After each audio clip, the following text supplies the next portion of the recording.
Jemi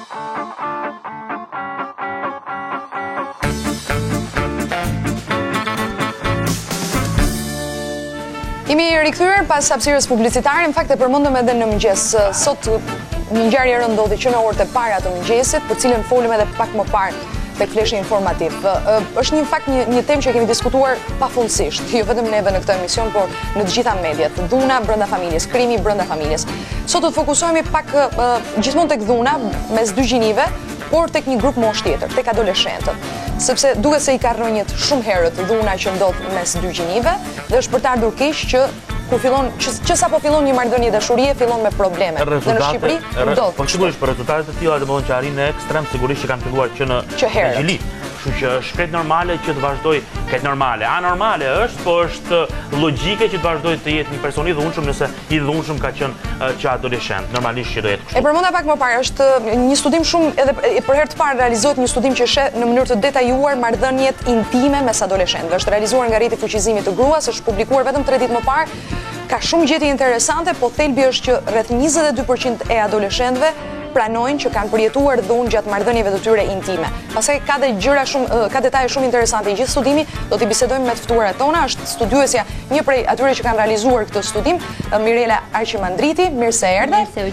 Dhe Antonela Rama, e cila është psikologe dhe natyrisht ka punuar me të rinjt, me adoleshentët, e ka në një farë mënyrë pjesë të përvojës së saj të përditshme kontaktin me ta. Mirëmëngjes, faleminderit. Tani unë doja në fakt të tanisja me një se Mirel je një njeri që kemi më shumë se 20 vjet eksperiencë në luftën për mbrojtjen e të drejtave të grave, për kundër dhunës me bazë gjinore. Do doja një koment natyrisht për ngjarjen që ka ndodhur në Allias fillimisht. Ngjarja në Allias vazhdon të gjëmoj shoqërinë tonë. Dhe është e tmerrshme sepse vetëm brenda vitit 2019 poshtohen pafund rastet e vrasjeve të grave. Kemi 6 gra bashkë me ngjarjen e Alliasit, është e tmerrshme. Brenda 40 ditësh brenda 2019-s. Dhe këto njerëz jetojnë në shoqëri. Janë këtu në shoqërinë tonë. Janë pjesë e shoqërisë. Diçka ndodh, dikush e shef. Juve sapo përmendët në fillim të hyrjes tuaj për dhunën në familje si ndikon ajo. 43% e të rinjve tanë që do flasim më vonë që pranojnë që kanë qenë viktime dhunës në marrëdhëniet intime, vinë nga dhuna në marrëdhëniet familjare. Pra kanë përjetuar dhe dhunë në marrëdhëniet familjare. Pra nuk di që të them është e tmerrshme për viktimën, për familjen e saj, nuk di ma ka fëmijë apo jo sepse akoma nuk kanë ardhur lajmet. Dhe unë nuk e kuptoj, kam një thirrje për gjithë ta baballar, nëna, për familjet shqiptare, çfarë i bëjnë familjes së tyre, çfarë i bëjnë fëmijës së tyre. Si mund të mendojnë ata vetëm për qefin e tyre, për ato individualizmin e tyre, si nuk mundet ata të dalin jashtë këtij qerthulli që i bllokon dhe vret partneren, vret bashkëshorten dhe e lë fëmijën e tij rrugëve. Unë nuk e kuptoj këtë. Nuk e kuptoj fare këtë. Është e tmerrshme dhe ndoshta ata që na dëgjojnë duhet patjetër të reflektojnë. Në fundit jeta është e gjatë, nëse ti nuk shkon mirë me bashkëshorten tënde, ndahuni, divorci është aty dhe i krijoni kushte dhe mundësi fëmijës të rritet në mënyrë normale, sepse kështu do të ketë mundësinë të ketë që të dy prindrit, pavarësisht raportit që kanë mes tyre. Humbet jeta një njeriu të pafajshëm, le të themi, të gruas. Është në një shoqëri e cila është mësuar gjatë gjithë kohës që në krimin e vet që meshkujt të shohin femrat si objekt. Pra si një objekt, si pronë e dëshirave të tyre, jo vetëm seksuale, por dëshirave të tyre edhe për të bërë punët, për të pastruar, për të rritur fëmijët, pra trajtimi i femrës në të lloj forme kam përshtypjen është induktuar që shumë herë në shoqërinë shqiptare. Dhe po induktohet edhe më, dhe po domethënë po kthehemi në një patriarkalizëm të tmerrshëm në familjen tonë, ndërkohë që po jetojmë në vitin 2019, domethënë është e pa imagjinueshme. Për t'ju rikthyer studimit. Përpara se të ndjekim, kemi një material që në mënyrë të përmbledhur në një farë mënyrë flet për gjetjet e studimit. Doja vetëm të kuptoja diçka në këtë mbështrimin tënd, gjithmonë referuar një eksperiencë shumë të gjatë në aktivizmin edhe në luftën kundër dhunës me bazë gjinore. Gjetjet e studimit të shqetësojnë? Janë trend, domethënë janë vimësi e këtij trendi të dhunës dhe problemeve që ka shoqëria shqiptare, apo domethënë prisje të tjera shifra? Gjetjet e studimit janë shumë shqetësuese. Ne nuk mendonim që do ishte në atë nivel dhuna që përjetojnë adoleshentët në marrëdhëniet intime, apo ata që tregojnë që kanë qenë pjesë e dhunës, mënyra e pranimit të dhunës, dhe faktorë të tjerë që kanë ndikuar në këto rezultate të studimit. Me thënë të vërtetën, mosha adoleshentëve është e re, 14 deri 18, me disa raste 19 vjeçarësh. Janë adoleshentë që janë në gjimnaze, në atë target group morëm, por është vërtet e tmerrshme ajo që ata kanë pohuar me gojën e tyre duke plotësuar pyetësorin ton apo të rinj pjesëmarrës në fokus grupet, të cilët pranuan që dhuna është prezente në mjediset e shkollës, dhuna është prezente në rrugë kur ata ecin dhe kanë meraqe të ndryshme të cilat nuk din as ku t'i thonë, nuk din as për këtë bisedojmë. Doja të ndalesha tek ajo që tha Mirela për ta vijuar. Një pjesë e gjetjeve thot pikërisht që gjysma adoleshentëve thonë që ka pak gjasa që t'i tregojnë dikujt nëse janë viktimë e dhunës. Për mua kjo është gjetja më e frikshme. Pra fakti që këta fëmijë, i shoh fëmijë se 16, 17 janë ende, adoleshent, që të përdorim termin e duhur. Këta adoleshent që kanë me qëllim në adoleshencë, nuk ka pasur një që sapo nisin një marrëdhënie, le të themi dashurie. Për herë të parë. Pra që duhet jetë një marrëdhënie shumë e bukur, duhet jetë një gjë shumë e bukur, një përjetim i bukur. Kanë probleme dhe kanë frikë. Unë dua ta kuptoj se çfarë i shtyn ata që ta mbajnë brenda dhe të mos e tregojnë. Të shkojnë te prindi, të shkojnë te mësuesi, të shkojnë te psikologu. Ata pohuan që në një mas të madhe që nuk mund ta thonë. Që përmendet ty. Nuk mund ta thonë sepse, për shembull, shifra më e frikshme brenda këtyre që ne pyetëm që nuk mund ta thonë ishin mësuesit.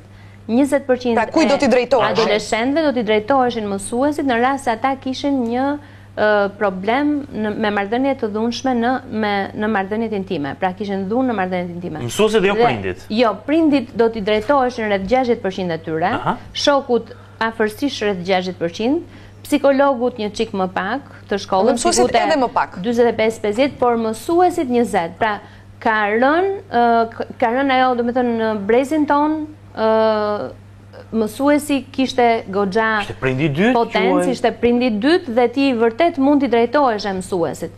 Ndërkohë që besimi tek mësuesit ka rënë dhe kjo sigurisht ka një sër faktorësh. Unë e thash edhe atë ditë kur bëra prezantimin e studimit, ky studim ka disa të dhëna nga të cilat institucionet të ndryshme, organizata jo qeveritare, por sidomos akademia, duhet të futet tani në jetën e shqiptarëve dhe të bëj studime të vërteta dhe t'i nxjerrë ato, t'i publikoj.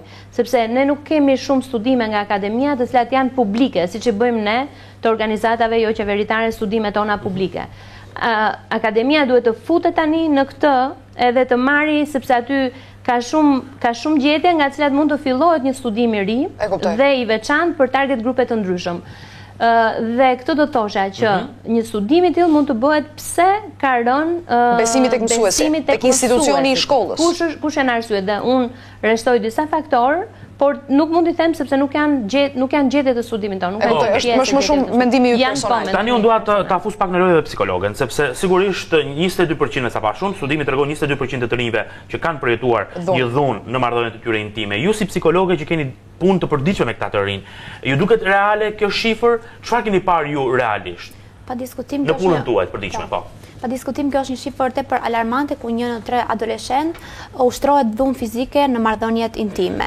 Në këtë mënyrë tregon fatkeqësisht se ne jemi një shoqëri patriarkale ku hendeku midis pavarësisë gjinore është tepër i thellë, por gjithashtu këto janë ndryshimet të cilat lidhen me adoleshentët. Pra ku kryefjala kryesore është dhuna dhe format e saj. Kjo është e tmerrshme. Dakor, me që jemi pse mendon që nuk flasë, nuk e di, me aq kontakte sa ke patur, nëse ke trajtuar dhe raste kur dikush është ndjerë i dhunuar ose qoftë edhe jo vetëm fizikisht, por edhe psikologjikisht, se edhe dhunë është dhe ajo. Pse një adoleshent ka frikë, ka turp, dua ta kuptoj këtë. Që nuk shkon tek prindi ose nuk shkon tek mësuesi ose nuk vjen tek ti dhe të thosh shiko, po më ndodh kjo situatë. Të paktën të ta tregoj se çfarë po i ndodh. Është më shumë turp, është frikë. Disa nga këto faktorë që përfshihen është një ndër faktorët kryesorë gjithashtu mentaliteti. Për shkak të mentalitetit apo për shkak të ndrydhjes si emocionale ashtu edhe të ndikuar nga mjedisi, adoleshentët janë mjaft të ndrydhur dhe akoma nuk i kanë thyer ato barrierat për të treguar si familjarëve apo për të shkuar gjithashtu edhe te psikologu. Kur thua mentalitet atëherë është turpi. Pra mentalitet në kuptimin si do më gjykoj shoqëria, si do më dhe në fakt ndikojnë nga faktorët e mjedisit pa diskutim. Po, duke pas parasysh se çfarë ndodh dhe rëndom sa herë që ne kemi raste abuzimi edhe me ngjarjen e Kavajës, nuk dua fare të hyj në detaj se kemi bërë, por me shumë ngjarje. Pikërisht, ne më shumë kryqëzojmë viktimën. Po. Në përgjithësi si shoqëri flas. Edhe sikur unë të nisem në ti trokas derës së psikologut, janë disa veta në korridor që më shohin në shkollë dhe krijohet me njëherë ajo sikleti që ka njeriu për të folur, sepse ti po hyn aty diçka ke. Domethënë dhe të gjithë bëhen kurioz. Dhe ti me njerë damkosesh në shkollë, në thonjza damkosesh. Pra kjo është ajo vajza që ka apo djali që ka probleme. Duhet ketë një rregull, duhet ketë një mënyrë edhe se si mikpriten nga psikologu, nga mësuesit, studentët. Madje në fakt në Shqipëri nuk ekziston fare, se dhe mësuesit janë goxha në presion, me thënë vërtet, nuk ekziston fare ndonjë program që të trajtojë mësuesit nga pikpamja psikologjike. Pra, ndoshta në pushimet e verës duhet ketë programe ku të gjithë mësuesit duhet të kalojnë në disa seanca ndoshta apo. Po mirë, po si ja bonin mësuesit më përpara? Më përpara nuk ka patur studime të tilla, sigurisht jo, nuk ka patur as le ta quajmë të shkojnë mësuesit e të bëjnë kurse për pjesën e psikologut, ama ishin psikologë dhe të ndihmonin realisht kur ti kishe nevojë.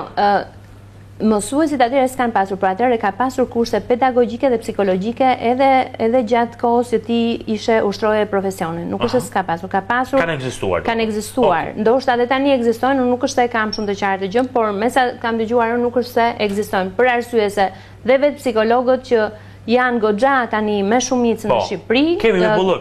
Kemi me bollëk psikolog, ndërkohë që morën vesh që në burgun e Kavajës nuk ishte vendosur të miturve në Kavajë, nuk ishte psikolog pozicion. Dhe në shumë shkolla psikologu mbulon 3 shkolla. Shkollat janë me nga 800-600 njerëz student dhe kështu që si mundet psikologu ti përballojë të gjitha këto. Kështu që duhet bërë një revolucion, por ndoshta sa takon ne urdhri psikologut mund ta bëjë këtë shumë mirë me institucionet shtetërore. Nuk e di, e kemi materialin gati? Nuk është gati akoma, janë duke rregulluar gjithsesi. Vijoj me bisedën sepse biseda në fakt na fut në disa hullira, të cilat realisht. Jo, mbetemi tek psikologu, mbetemi tek psikologu. Se ju kemi kështu në shenjë. Jo, unë personalisht se si e shoh unë, po natyrisht njeriu niset nga këndvështrimi i vet. Nëse do isha një vajzë që kam një problem me të dashurin tim, një vajzë e re gjithashtu, se ti je vajzë e re dhe psikologët në përgjithësi nëpër shkolla, në 9-vjeçare, po qoftë edhe në gjimnaze, janë kryesisht vajza të reja. Do më vinte shumë kollaj të vija dhe të flisja me ty dhe të thosha që shiko kam këtë problem. Po unë dua ta kuptoj sa realisht ndodh kjo, sa të lehtë apo të vështirë kanë të rinj të flasin, qoftë në shkolla apo edhe në ambiente të tjera.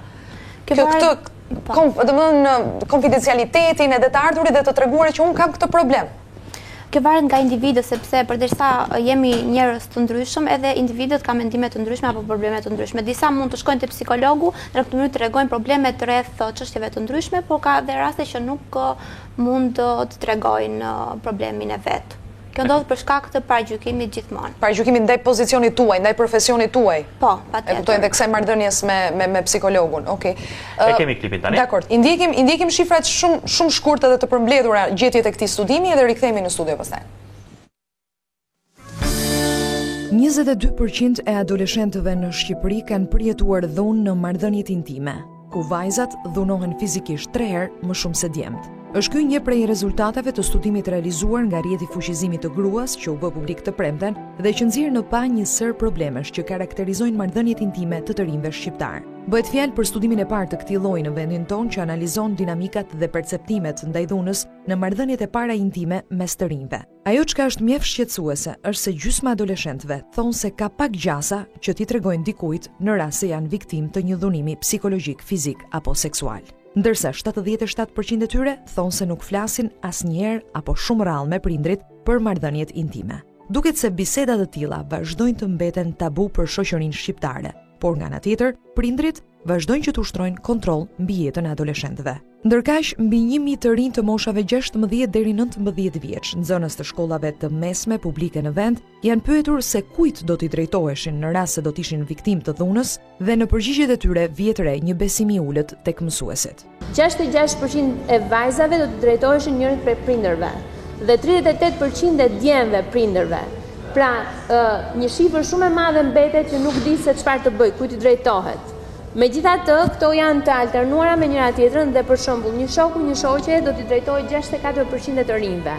Një mjeku 35%, mësuesit 20%, 15%. Pra e shikoni se sa pak besim kanë nxënësit tek mësuesit. Studimi nxjerr në pa dhe një sër sjelljesh kontrolluese të vetë adoleshentëve ndaj partnerëve të tyre, ku më shumë se gjysma e konsiderojnë të pranueshme të përcaktosh se me kë shoqërohet partneri apo partnerja, ndërsa 64% e konsiderojnë të pranueshëm kontrollin e aktivitetit të partnerit apo partneres në rrjetet sociale. Ajo çka është e rëndësishme është se studimi nxjerr në pa se gati trefishohet mundësia për të hyrë në ciklin e dhunës në marrëdhëniet intime në adoleshencë mes të rinjve dhe të rejave që kanë përjetuar më parë dhunë brenda familjes. Të dhënat tregojnë se 43% e adoleshentëve që kanë qenë viktimë e dhunës në familje janë edhe viktimë e dhunës në marrëdhëniet intime. Po sipas studimit, shumica dërmuese të rinjve e konsiderojnë dhunën ndaj grave dhe vajzave një problem serioz, ndërsa 75% e tyre besojnë se dhuna me bazë gjinore ka si shkaktar kryesor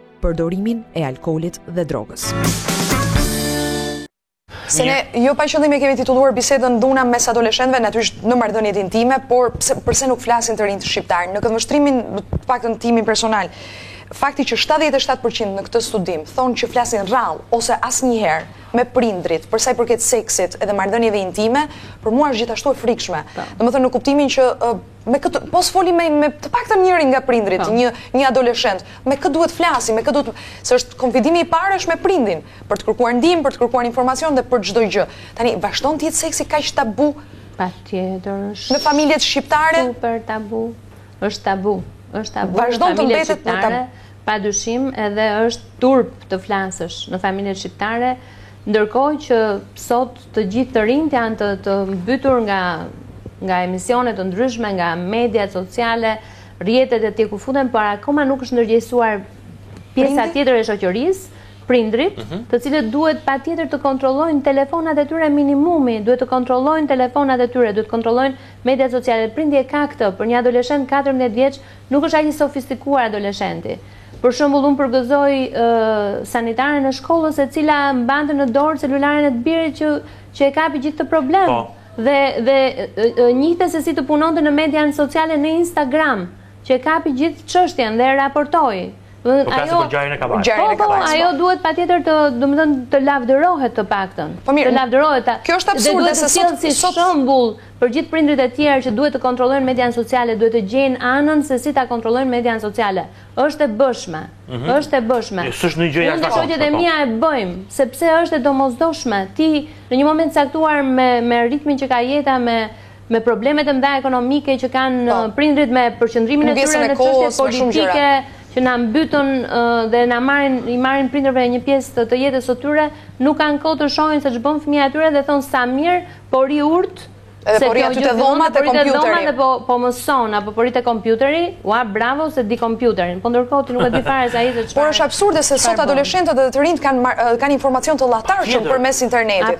Tani kush e ka handikapin më të madh?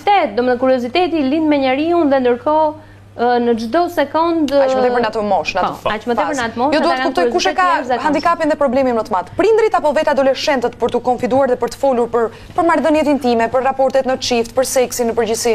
Komunikimi prind-fëmijë është një ndër çështjet kryesore për të pasur një familje të shëndosh, por ekziston ende tabu që prindrit të flasin me fëmijët për marrëdhëniet intime.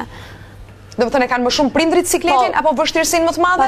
Se sa vetë adoleshentët. Patjetër, se çdo gjë është injektuar në familje. Familja është shëmbëtyra për fëmijët. Mënyra se si janë rritur vetë etj dhe thonë diferencë mes brezash. Dhe ndërkohë që brezi i ri ka ecur shumë përpara, edhe domethënë siç tham është shumë e përparuar jeta e tyre nga pikpamja, si të thuash, moderne, ndërkohë prindrit mbesin mbrapa edhe kjo krijon gjithë të gap Duhet të fryjnë barierat me shpejtësi ta tekalojnë. Që prindërit të flasin më shumë për fëmijët e tyre. Dua të ndalim edhe dy pyetje tjetër bashkërisht edhe shkurtimisht nëse është e mundur. Në fakt, një ndër problematikat kam përshtypjen unë që ndikojnë në dhunën intime, pra në intimitet, është edhe fakti që të paktën në zonat rurale, le ta quajmë, ndodh akoma kjo martesa me mbledhëri. Po.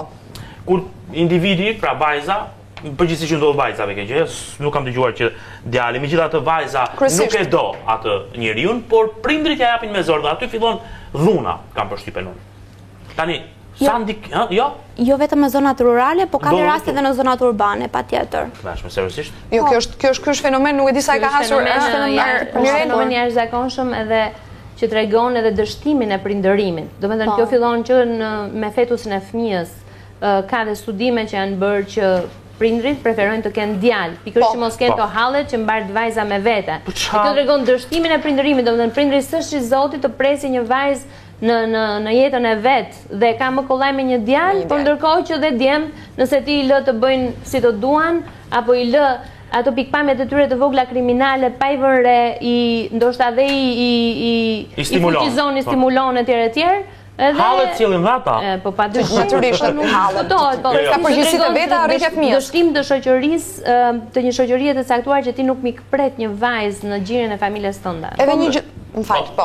Por më shumë në zonat rurale, gjithashtu prindrit i martojnë vajzat e tyre me shkuesi në moshë shumë të re. Dhe në këtë mënyrë ato në të ardhmen do të hasen me këto probleme që vendi edhe mosha e re vërtet shumë. Patjetër. Një gjë të fundit, Mirel, natyrisht dua të kuptoj pse ishte nevojshme, kishit indicje që adoleshentët kanë probleme në dhunën mes tyre, në intimitet, që realizohet këtë studim plasi gjithë rjeti. Faleminderit për pyetjen. Rjeti fuqizimit të grave në Shqipëri përbëhet nga 10 organizata. Të 10 organizatat punojnë në qytetet të ndryshme të Shqipërisë. Punojnë në Shkodër, në Vlorë, në Durrës, në Elbasan, në Pogradec, në Tiranë dhe në Sarandë, dhe janë organizata shumë aktive, cilat merren me çështjet e të drejtave të grave dhe me dhunën në familje kryesisht.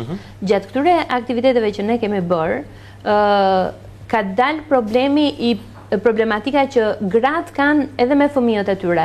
Kështu që në Aven lindi ideja që neve mund të bënim një studim të tillë dhe doja të falenderoja pafund donatorët tanë, që është ambasada suedeze në Shqipëri dhe qeveria suedeze, në fakt që jep pafund para për të mbështetur organizatat e shoqërisë civile në veprimtarinë e tyre kundër dhunës dhe për promovimin e të drejtave të njerëzit. Okej. Faleminderit shumë që ishit sot në program. Faleminderit. Edhe punë të mbar. Absolutisht po. Kemi dhënë këshilla të mira sot. Shkputemi për publicitet në këto momente.